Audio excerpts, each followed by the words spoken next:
All right. Good evening, friends. Joining us from all over that are bourbon fans. We're tasting California bourbon today. We're going to do some rye and several other things. Do me a favor as you're watching, subscribe to the channel you're watching, like this video, share this video. We're going to have a lot of fun with my good friend Shane Harlan. He is the whiskey dude there at Young and Yonder in Healdsburg, California. How's it going, Shane? Good, good. Just I got a glass of whiskey here, so I'm feeling all right. Me too. I'm trying some of this delicious bourbon you all have. I tell you, I love the bourbon and the whiskeys that are coming out of California, and you all are just doing an amazing job. This is a true craft distillery. I mean, there's craft distilleries of all sizes, and we appreciate all sizes of craft, but you all truly are craft. You are a very boutique distillery in Healdsburg. Tell us about your distillery. Yeah, we're small distillery in Healdsburg, California. We basically specialize in just small craft.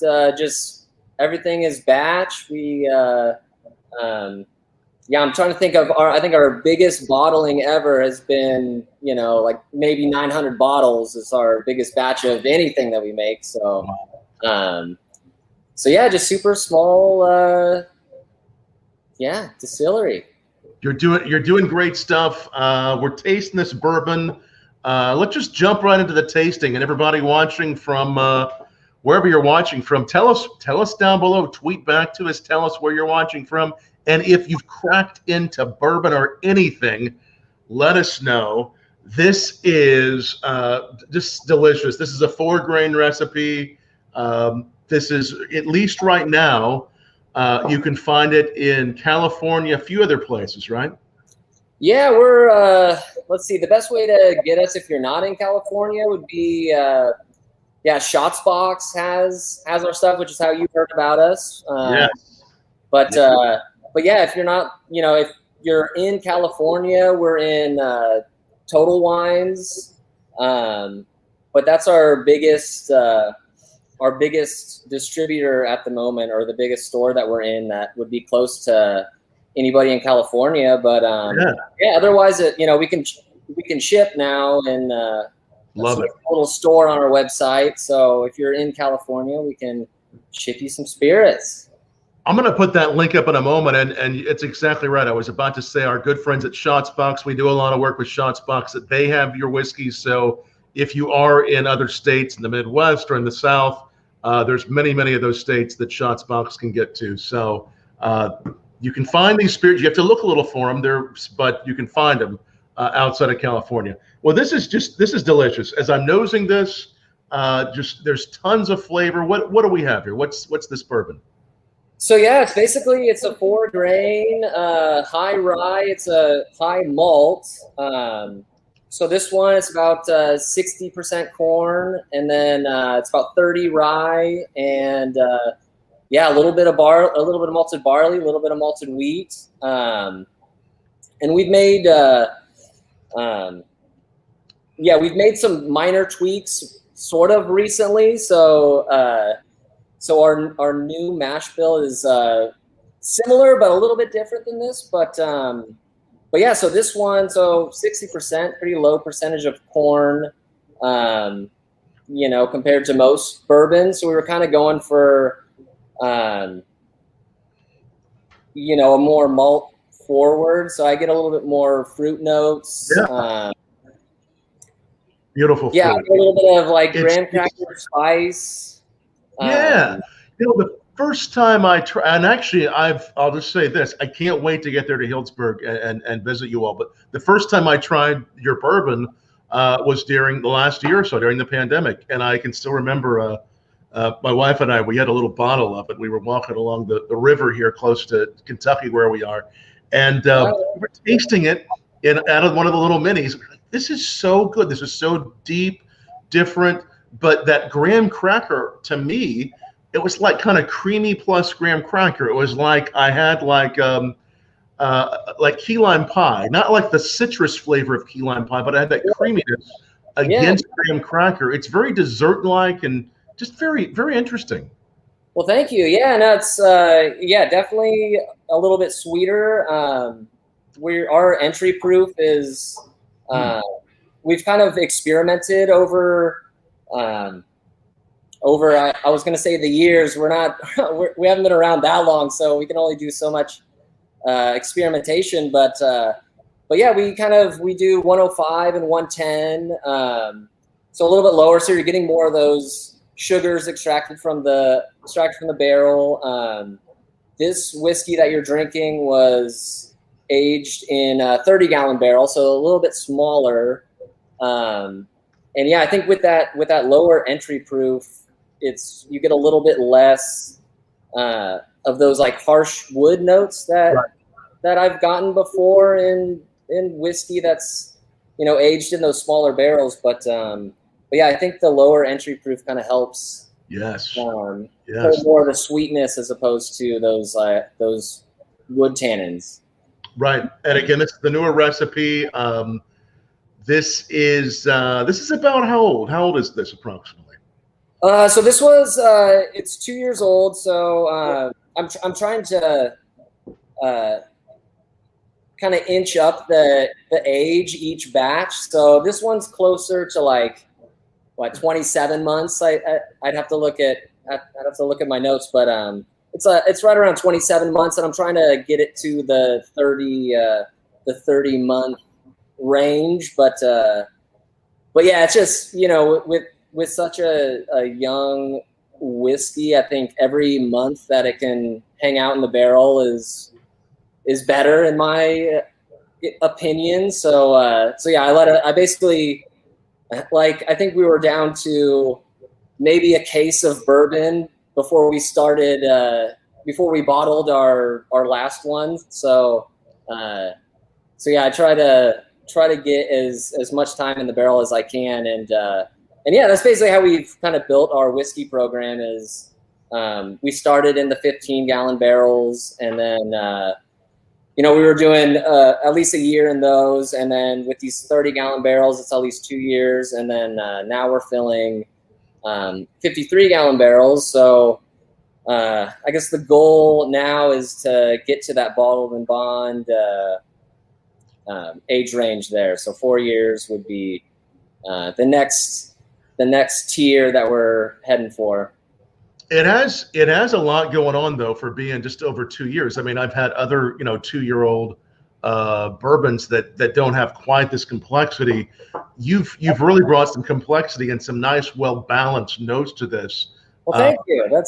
Yeah, you're welcome. How have you done that? How is that? I mean, that's not easy to do. What's been the to make that happen?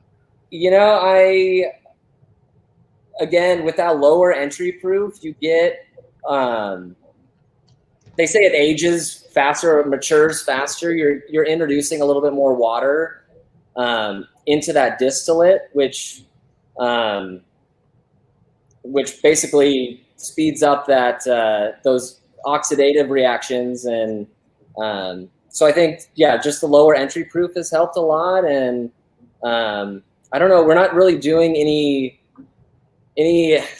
tricks or anything. It's just it's just kind of traditionally twice distilled, and I try to make the best cuts that I can, and yeah, I let it hang out in barrel. Luckily those reactions happen on their own. I don't have to do anything once it's in the barrel, but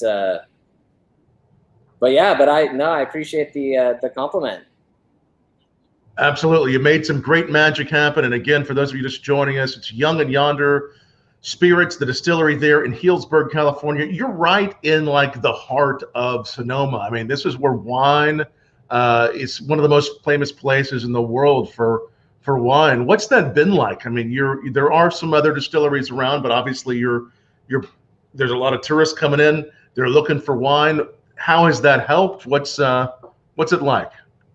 Yeah, no, that's a good question. Yeah, basically Healdsburg is known for wine for sure, but yeah, there's also people come here for great food as well. We have some great restaurants here in town, and yeah, it's kind of it's been interesting seeing it change. You know, from when I was growing up here, it's changed a lot. You know, but yeah, I mean, as far as being, you know, one of 2 distilleries in Healdsburg, when people come, there's, you know, hundreds of wineries to choose from, and you know, sometimes those folks want a break from wine, and we're a good spot to get do a tasting or get a cocktail, and so that's been the benefit of it, is we're one of a few distilleries in a wine town, so it's sort of an adult playground, I guess you could say, but yeah. So when people kind of want something different, we're here, and yeah, we're just a few blocks off the square in Healdsburg, so we're walking distance to, you know, all the other fun stuff to do in town. So yeah, I mean, it's been you know, a journey for sure. You know, we're kind of tucked away, you know, a few blocks off the square, so you don't like accidentally come onto our show up at our distillery. You know, you can't really see us from the main road, so you know, it took a little while for people to know that, or to find out that we were here, but you know, word has been spreading slowly, so yeah, so it's been good, and it's fun, you know, being in the hometown. I have friends here in town, so it's so yeah, it's been a lot of fun, and happy to be here in Healdsburg.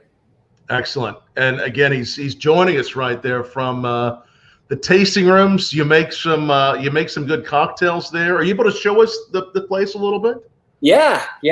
Let's see. You want to do that right now? Yeah, sure. We can look at it a little bit. It's up to you.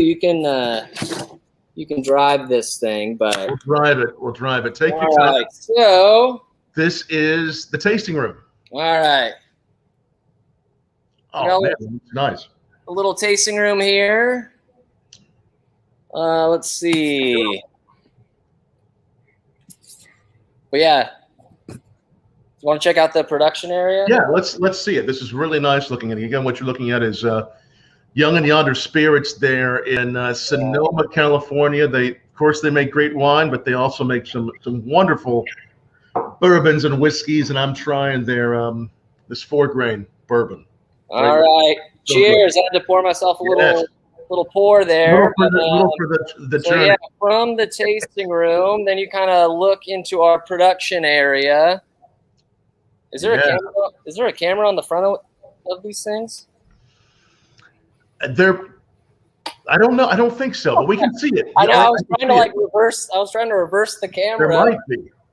I don't know. But anyway, so this is our enormous barrel room here. I like it. Wow. So nice. What kind of barrels do you all use? Does it vary by different whiskey or? So let's see. We have 3 different cooperages here, and again, like, we kind of experiment as much as we can. But we have some barrel mill. All those small barrels behind me there are barrel mill. We have some Kelvin in the back over there, and then we're doing some IFC barrels right now as well. Nice. Yeah, great stuff.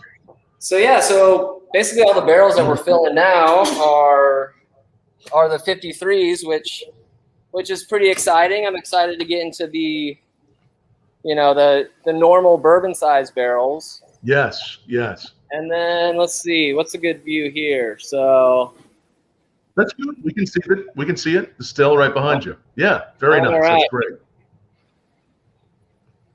So anyways, nice stills. That is great. Virtual tour there. And I'm sure more people getting back to traveling to wine country in Sonoma, seeing the place. If they're coming through, are they able to? How do they go about? Do they have to book a tour ahead of time? At least right now. Yeah, right now that's usually the best way to do it. But yeah, like I said, we'll do them if we have the if we have the time to do it. We're happy to take groups around. It's just it just depends on the day. And yeah, as far as booking tours go, we don't really have that was actually the interesting thing about Kentucky. My girlfriend and I went out there, and I just figured it was like, Sonoma County, where you just show up and you do a tasting.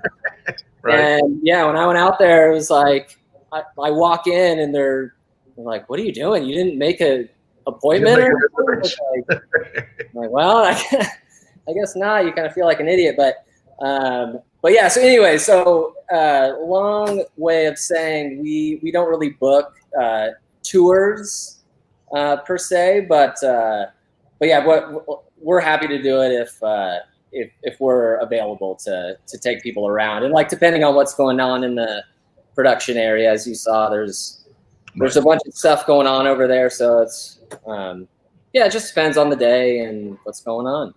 Best way is to hit them up through that link that I have down below, youngandyonder.com, and again, you can order their spirits. There are also, I want to make sure I throw this up here, and when I post this later on BourbonBlog, I'll have a link directly to the bottles down below, and on YouTube, I'll put that up later. Shotsbox.com. Shotsbox does a great job curating everything from boxes of minis. They have a great whiskey of the month collection boxes, and they also sell some really wonderful whiskeys, which we can't find maybe in all states, but you can find them through Shotsbox, and we love what they do. So this is great. I've actually already poured some of your single malt rye. Oh, yeah. We're going to try the bourbon, the rye, then we're going to try some absinthe. But you do a whole range of spirits. I mean, you do it all. You even do an Amaro, don't you? Yeah, that was actually our latest SKU was the Amaro. So again, that's my brother Josh's department. He did quite a bit of experimentation before landing on this one, and yeah, so it's our latest SKU, and we're loving it so far, and it makes a good paper plane or Negroni. So yeah, that's incredible. Yeah, you just have the single malt and the absinthe, right? Absinthe, yeah, and then again, Amaros. You do vodkas. You do a special lime vodka. You do it all. Yeah. We have a gin. The gin is the only label that doesn't kind of match our other ones, but yeah, that's probably our most popular spirit is the gin, and I guess. Yeah, so yeah, you hit the we have the classic vodka, lime vodka, gin, Amaro, and then the three that you have there. Nice, so many good. Why did you make the gin label a little different? What was the idea? So the story behind that, basically how we start, or so how my brother and sister-in-law started. They started with just a classic vodka and the gin, which I guess most distilleries start that way, but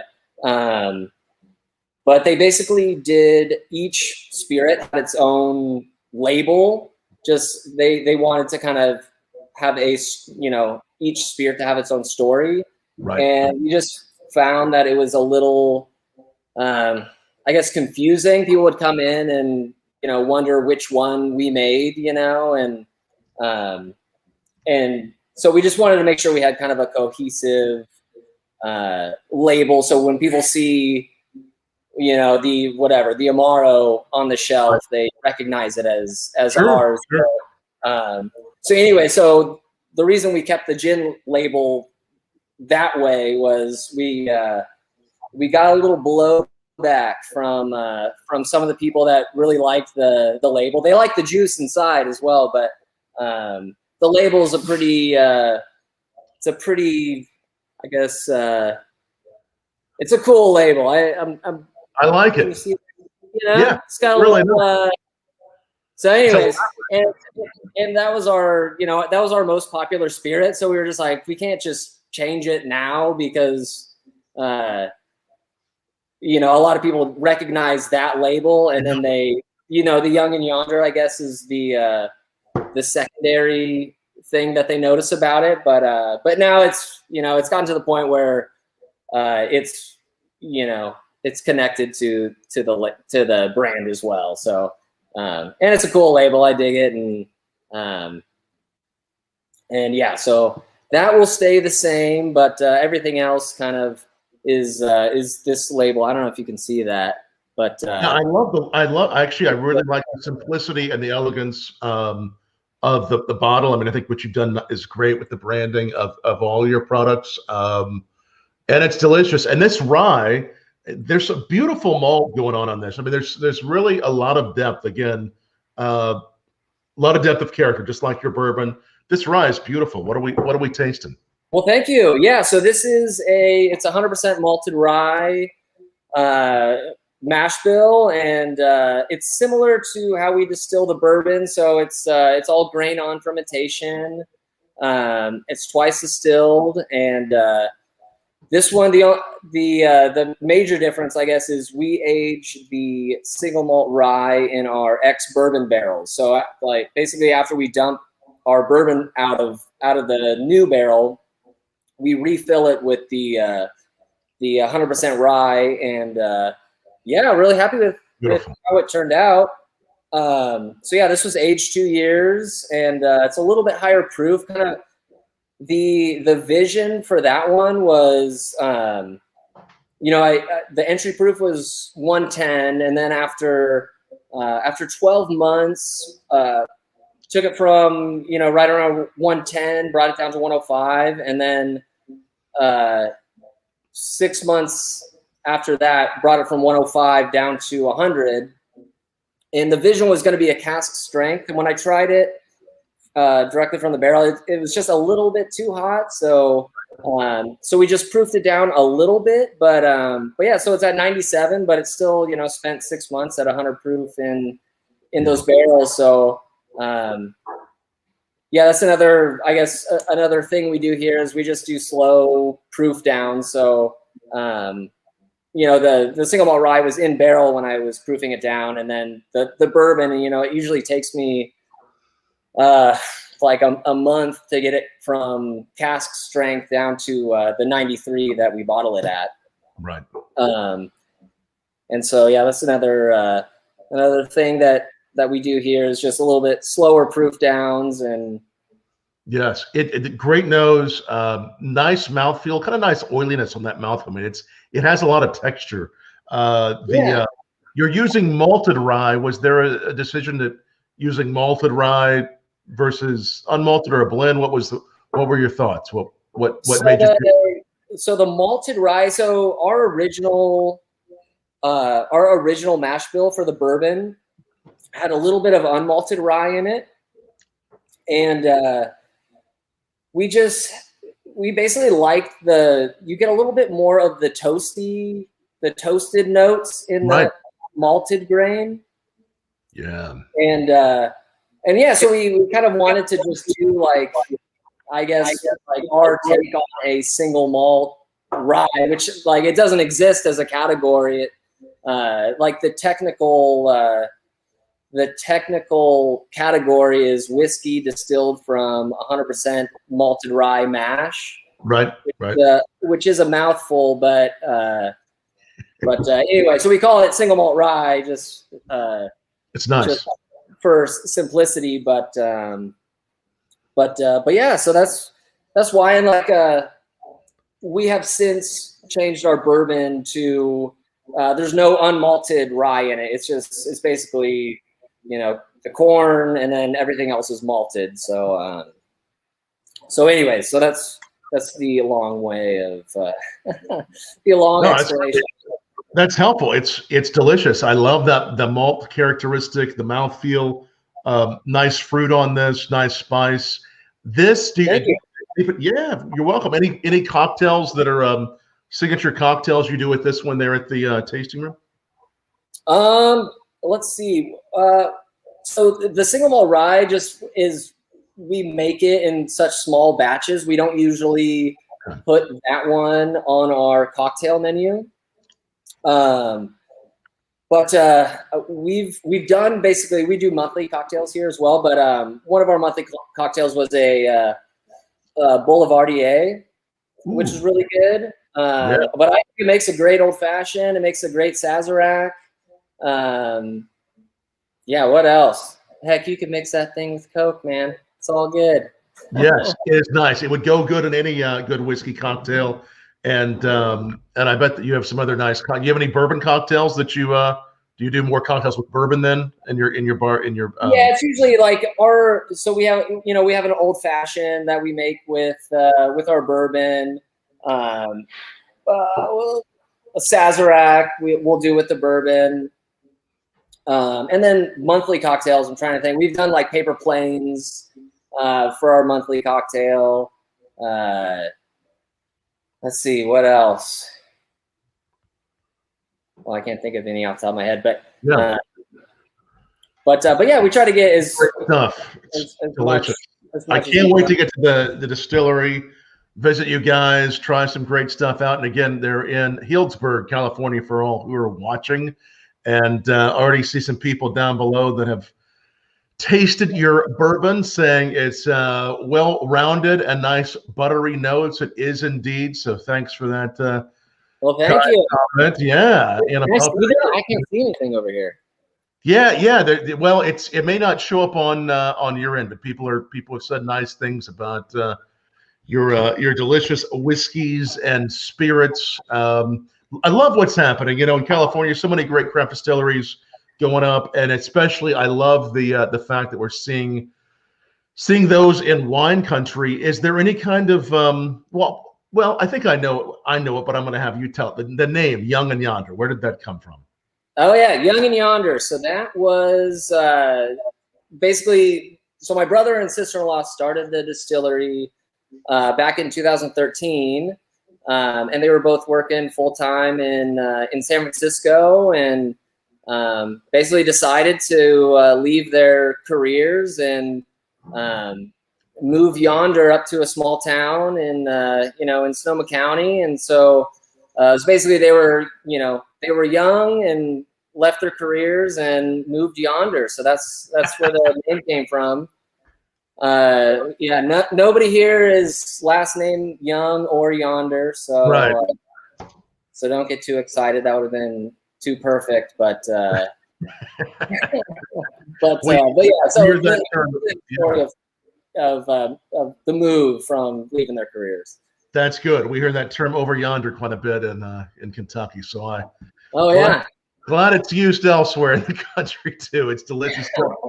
Is there a with the style of wines that are made in Sonoma, or just the mentality, the approach to winemaking, and really to cuisine, to just all things delicious? Is there any part of that you all take? I mean, obviously you're making delicious whiskey, but is there anything about the wine culture that has helped to inspire what you all do?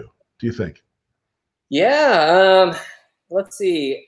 Well, I mean, in Sonoma County, we're not short on competition, and so it's basically if you're starting a winery here, you can't make mediocre wine and last. So with brewery, if you start a brewery and you're making mediocre beer, it's not going to last here. And so that's kind of how that's our mindset as far as the spirits goes, is like, I don't know, I guess you would think just like, oh, a craft distillery is cool to go see or anything. But yeah, like you have to make good spirits to compete here, so.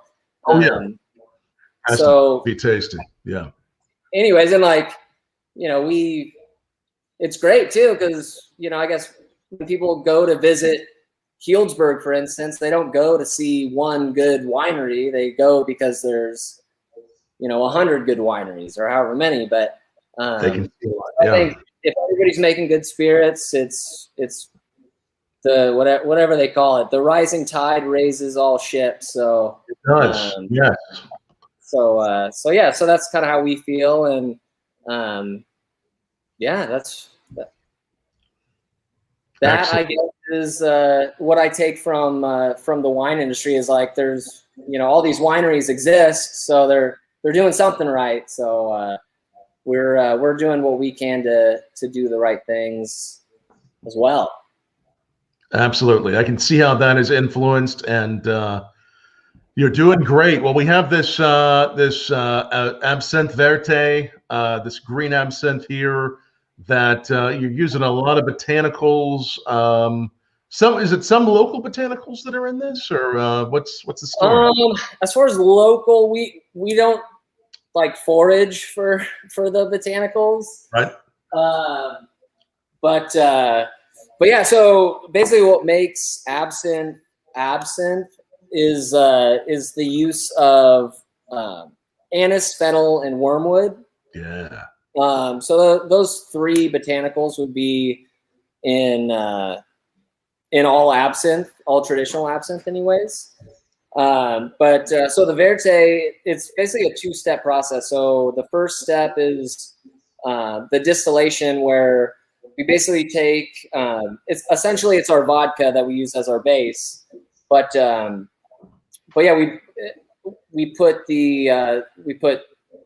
anise seed, star anise. There's ginger in there. There's fennel seed, wormwood. There's coriander. Wow.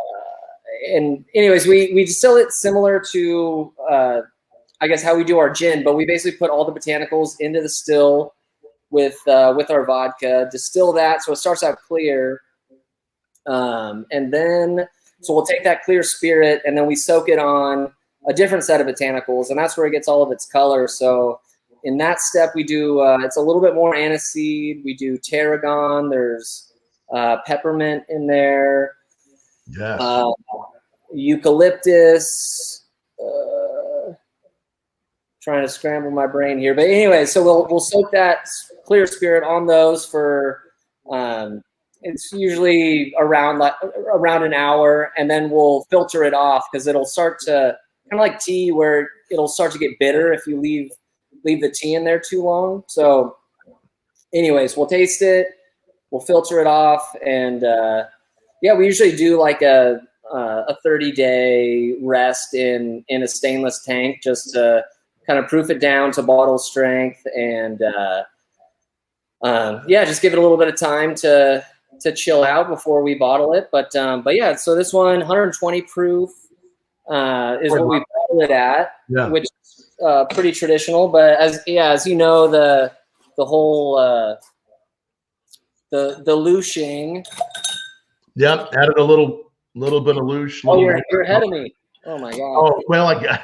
Can't see what you're doing over there. I got it all ready. Yeah, it's beautiful. Oh, cool. I'm trying right now. It works in Kentucky as well. That's good. It does. Oh yeah, no, this is great and beautiful with the loosh, little bit of water.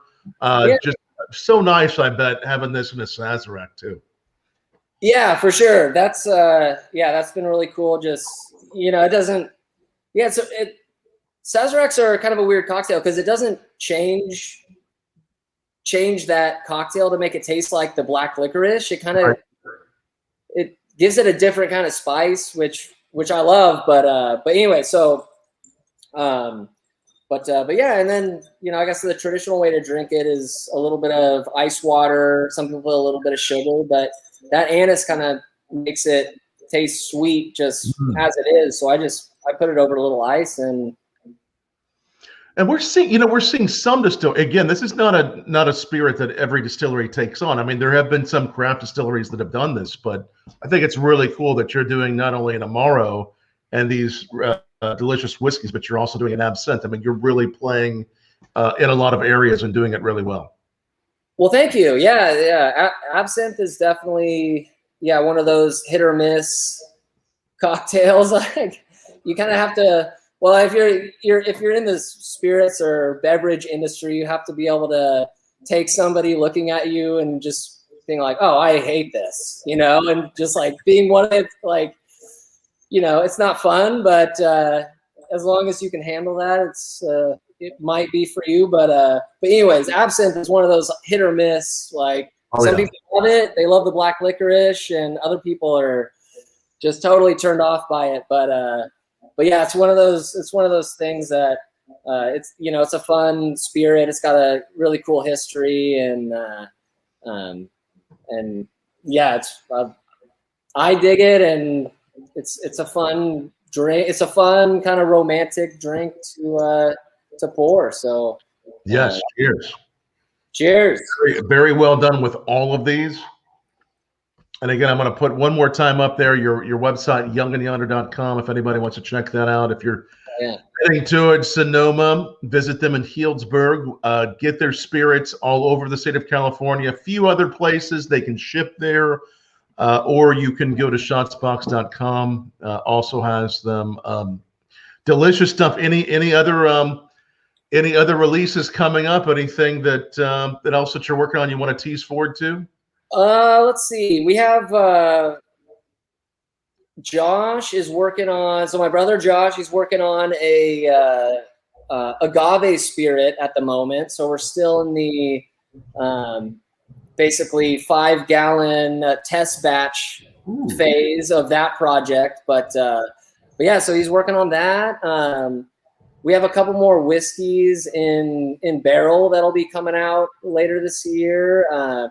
Basically tasting room only stuff, just because it's only 4 or 5 barrel, 15-gallon barrel batches. But we have a corn whiskey that we have in there right now. We just started barreling down a 100% barley single malt, so I'm excited about that. The best way to see where we're at is on our website. We have one of those where to find our spirits sections, and you can even you can just call us as well. One of us is pretty much always here to answer questions. So check out our website, give us a call, and we'll find out how to get you some spirits. Yeah, you guys are rocking it out there. And again, I've been visiting craft distilleries for at least 15 years or so. I know what a big deal it is to take that challenge on and to grow it in the way you all have. And congratulations on everything you've done. And hopefully, you're welcome. Hopefully we see you real soon when we're back in California. Let's get you out here, man. We'll show you around. We'll find time to give you a tour, so no worries. Cheers, Shane. Good to see you, and thanks to everybody who's watching. And hopefully, if you watch this live, take a moment again. Once again, share this, like this, make sure your friends see this. We want to support all the craft distilleries we can. Continue to support them.